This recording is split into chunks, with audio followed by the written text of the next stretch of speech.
Hello दोस्तों। Welcome back again on the leader tank. Bihar में आजकल काफी इंसिडेंट चल रहा है। आजकल के भरत तिवारी, आई थिंक पूरा गांव ही लग रहा है आक्रोशित है। आ, एक इंडिया में ये दिक्कत होता है कि जब तक कुछ घटना ना हो जाए मीडिया बताती भी नहीं है। कहीं पे लोग प्रोटेस्ट कर रहे हैं, उनके कंसर्न को रेज भी नहीं करती।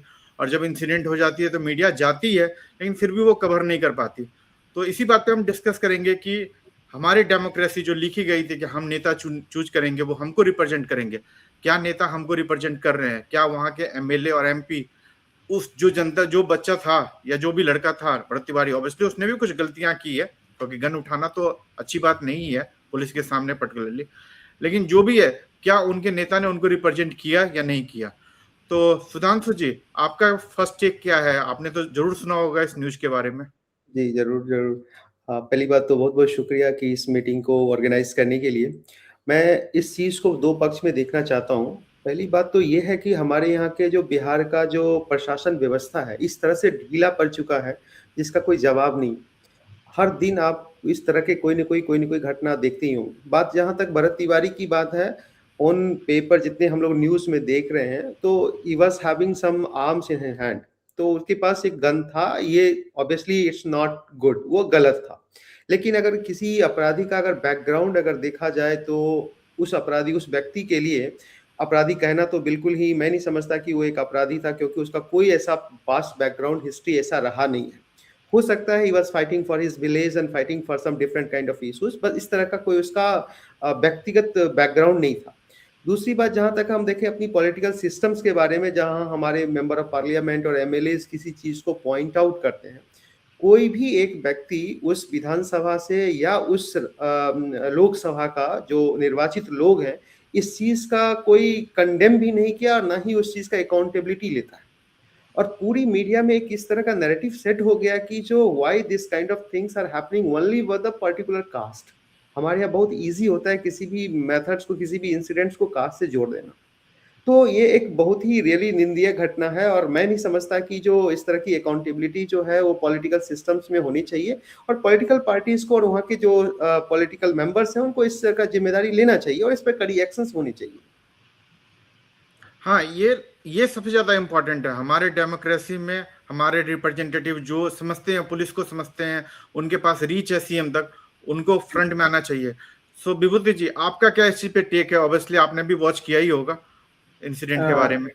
जी, ये काफ़ी जब किसी के हाथ में पिस्टल हो, हथियार हो, सामने काफ़ी पुलिस हो, तो थोड़ा उसमें इंटरेस्ट हो जाता है कि आखिर क्या घटना है और इसका बैकग्राउंड क्या है। तो इसमें देखिएगा कि दो चीज़, कि ये लड़का जो भरत तिवारी नाम का है, उसने जब हम इसको देखे तो ये हुआ कि जो कुछ लोकल जो स्थानीय जो मुद्दा था, कुछ जो फुलफिल नहीं हुआ, जो वादा किया गया पिछले चुनाव में, लेकिन उस पर कोई काम नहीं हो पा रहा था। तो इससे वो इस कारण वो जो है सो इस मुद्दा को उठाया। और हाँ, उठाने का इसका तरीका जो था वो जो है सो गलत था। ये फोर्सफुली प्रशासन को ये बाध्य कर रहा था कि कोई जो है सो सरकार के तरफ से आए और फिर वादा करे कि जो वादा किया है गया है उसको जो है सो निभाया जाए, उसको पूरा किया जाए।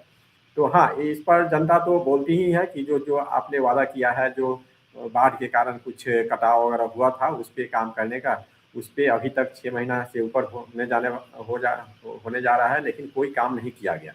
तो इसमें देखिए दो बात है कि अगर वही नेता जो वादा करते हैं या जो ज़रूरत होती है, जो ज़रूरत रहती है आम जनों की, उस पर अगर काम करे, उसे पूरा करे, तो फिर इस तरह की घटना नहीं होगी। आम जो युवा है, आम पब्लिक जो है, ये ऐसा स्टेप्स उनमें आक्रोश नहीं होगा और वो ऐसा स्टेप्स नहीं लेंगे।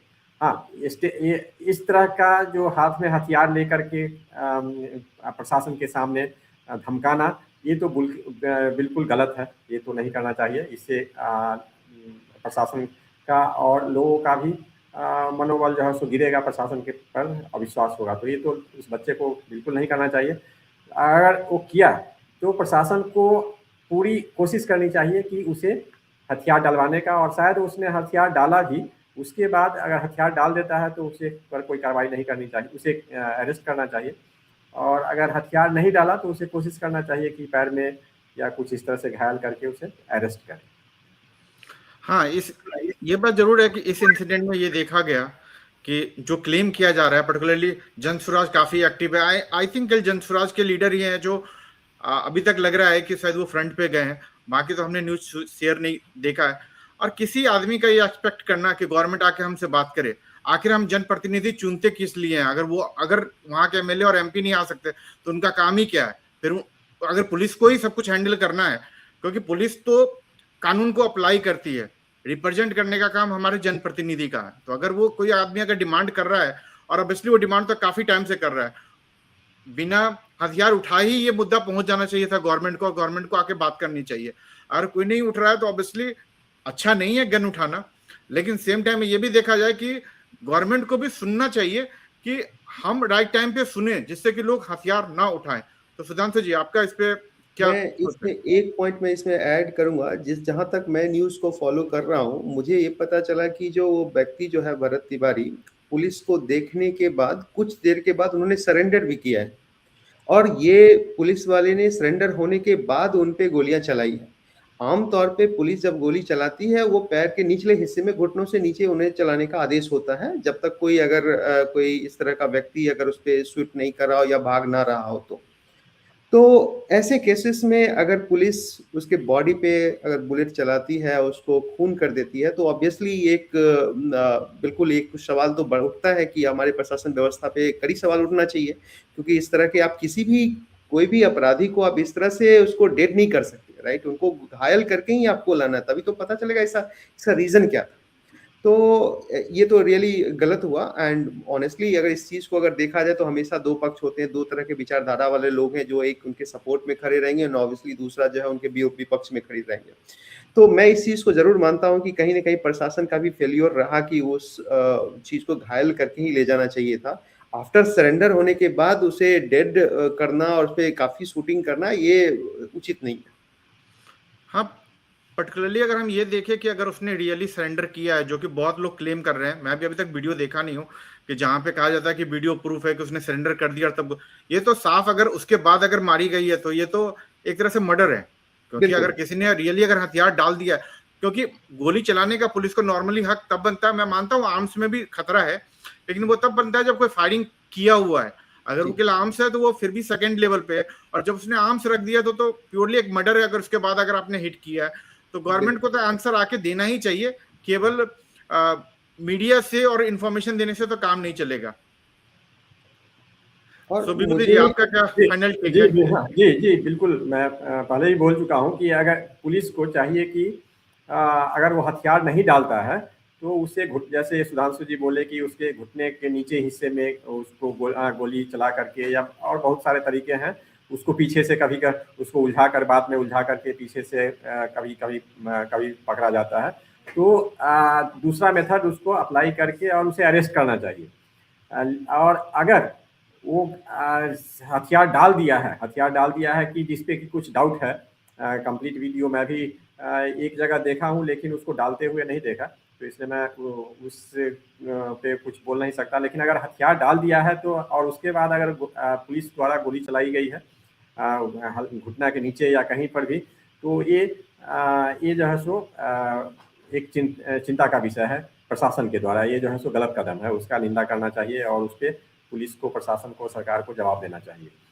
सबसे बड़ा अफसोस की बात तो मुझे ये लगता है कि जो एक लगभग 10 से 12 पुलिस वाले थे, अराउंड 12 + 20 पुलिस वाले लगभग थे, 15-20 पुलिस वाले के सामने में एक व्यक्ति को सरेंडर करा लेना ना हो पाए, ये मुझे नहीं लगता कि जो पुलिस के लिए कोई असंभव बात थी। बहुत ही आसान तरीके से संभव हो सकता था, बिना गोली चलाए हुए भी आसानी से हैंडल किया जा सकता था।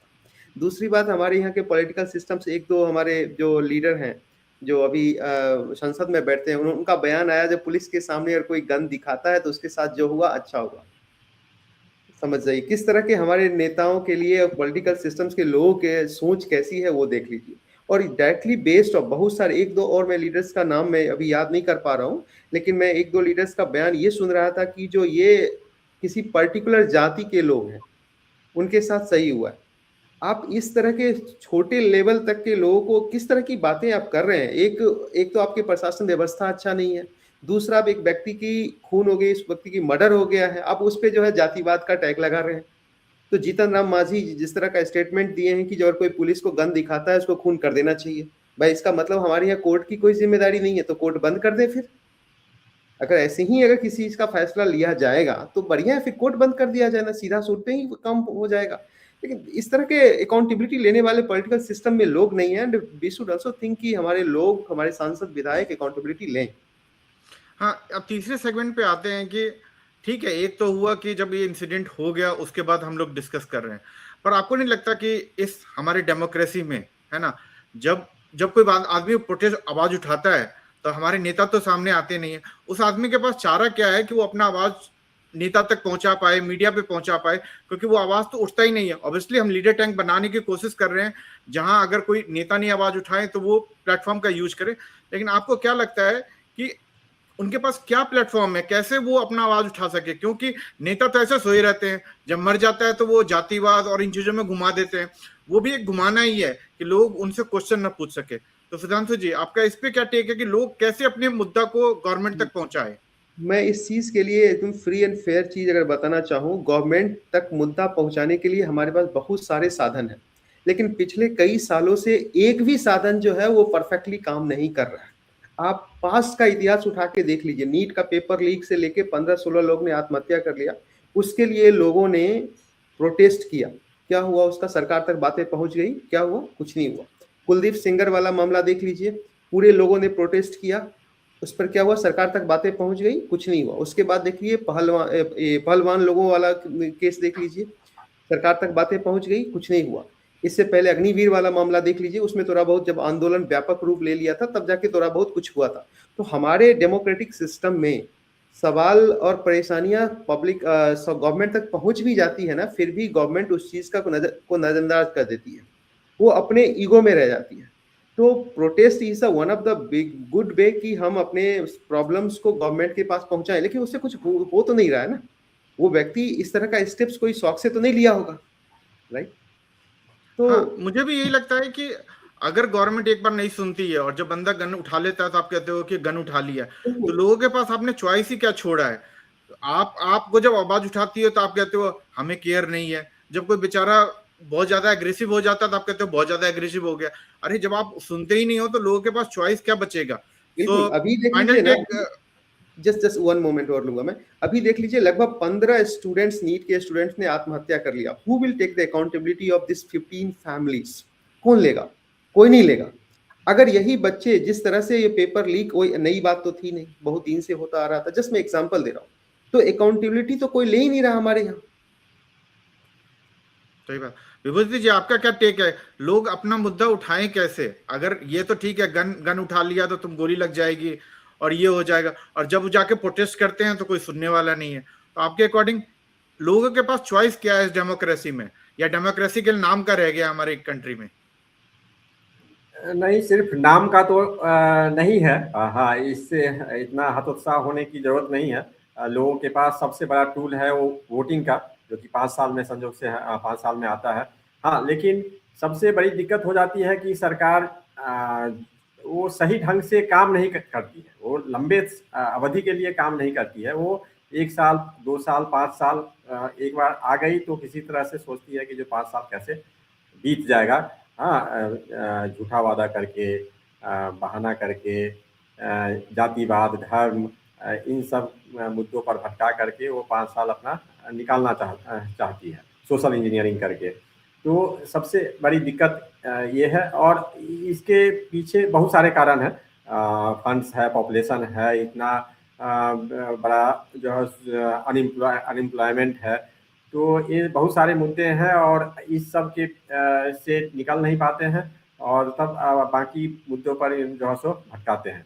तो आवाज़ उठाने पर बीच में ऑब्वियसली रिस्क रहता है, एक बहुत बड़ा रिस्क रहता है। जैसे कि एक्सट्रीम होने पे भरत तिवारी जैसी घटना होती है। अगर कोई सिविलियन कोई नॉर्मल वे में करता है तो उस पर बहुत सारे केस डाल दिए जाते हैं, उनको लोकल पुलिस जो है सो धमकाती है। तो वही है, 5 साल के बाद एक सबसे बड़ा जो टूल है उस वोटिंग का, उसको यूज कर वो है अल्टीमेट। लेकिन तब भी लोगों को हतोत्साह नहीं होना चाहिए। वो मुद्दा तो जो जेन्युइन मुद्दा है वो तो आएगी ही। एक सीजेपी एक बहुत बड़ा उदाहरण है, इससे पहले आम आदमी का जो था वो एक बहुत बड़ा उदाहरण है। हाँ, मतलब ये लगता है कि 5 साल में तो मिलते हैं, लेकिन 5 साल तक जनता करे क्या? 5 साल में भी और 5 साल के बाद आप जैसे इलेक्शन को देखते हैं कि लोग उस पर भी डाउट ही कर रहे हैं कि इलेक्शन क्या हो रहा है। और उसके बाद भी जैसे बिहार में देखिए कि इलेक्शन टाइम आएगा तो नए मुद्दे ले आएंगे, 10,000 ले आएंगे। तो जनता तो 5 साल इंतजार कर लेगी, लेकिन 5 साल में आप तो एक नया टूल जनरेट कर लीजिएगा, है ना। और जनता के पास फिर कोई चॉइस नहीं होगा। सो फाइनल कंक्लूजन, सुधांशु जी, आपका क्या टेक है? जनता के पास जो है ना, ऑब्वियसली 5 साल वाला चीज तो है ही, इलेक्शन हम लोग वोट तो करते ही करते हैं, लेकिन 5 साल वोट करने के बाद भी आपको उस जिसको आप चुने हैं उसको आपको अकाउंटेबल ठहराना ही पड़ेगा। आप अगर इस अंदाज पे छोड़ देंगे जो वो हमारा केयर कर ले, तो भारत जैसे देशों में ये बिल्कुल पॉसिबल नहीं है, स्विट्जरलैंड नहीं है। तो आप किसी भी पॉलिटिकल सिस्टम्स के लोग, पहले तो आप उनको वोट दीजिए, वोट देने के बाद फिर अपने मुद्दों लेके उनके पास गिराना पड़ता है, तब जाके इस चीज का सोल्यूशन आएगा या ना आएगा, इसका कोई परमानेंट फिक्स नहीं। सोल्यूशन आएगा भी नहीं भी आएगा, 100% में तो 90% नहीं आता है। तो मैं ये मानता हूं कि अकाउंटेबिलिटी आपको जब जनता के पर्सपेक्टिव से हमेशा आपको उनको फॉलो करना पड़ेगा, एंड एज अ लीडर उनको भी अकाउंटेबल होना पड़ेगा। somebody has to take the accountability, और उनका सपोर्ट होने के लिए कोई तो चाहिए होता है। हाँ, तो हमारा लीडर टैंक में यही कॉल है कि अगर नेता जैसे इंसिडेंट होते हैं, अगर नेता आपको रिप्रेजेंट करने के लिए नहीं आते और आपको लगता है कि आपके एमएलए और एमपी आपको रिप्रेजेंट नहीं कर रहे हैं और जिसके कारण कोई आपका समाज का बच्चा मारा जाता है, तो आप अपने एमएलए को वोट ना करें, क्योंकि उनका काम है आपको रिप्रेजेंट करना। अगर वो रिप्रेजेंट नहीं कर सकते तो आपको 5 साल तो ऑब्वियसली वेट करना पड़ रहा है, लेकिन आप पहले उनको डिमांड कीजिए कि वो आके हमको रिप्रेजेंट करे। वो क्यों नहीं आए? वो पुलिस के सामने वो बच्चा क्यों नेगोशिएट कर रहा था? हमारी नेता क्यों नहीं नेगोशिएट कर रहे थे उनके बिहाफ पे? और अगर वो नहीं करते हैं तो आपको ये हमेशा याद रखना पड़ेगा, जो नेता हमको रिप्रेजेंट नहीं करे उनको वोट नहीं करना, चाहे वो किसी भी पार्टी से। आप पार्टी को वोट दीजिएगा तो 5 साल में आपको झुंझुना पकड़ाए जाएंगे।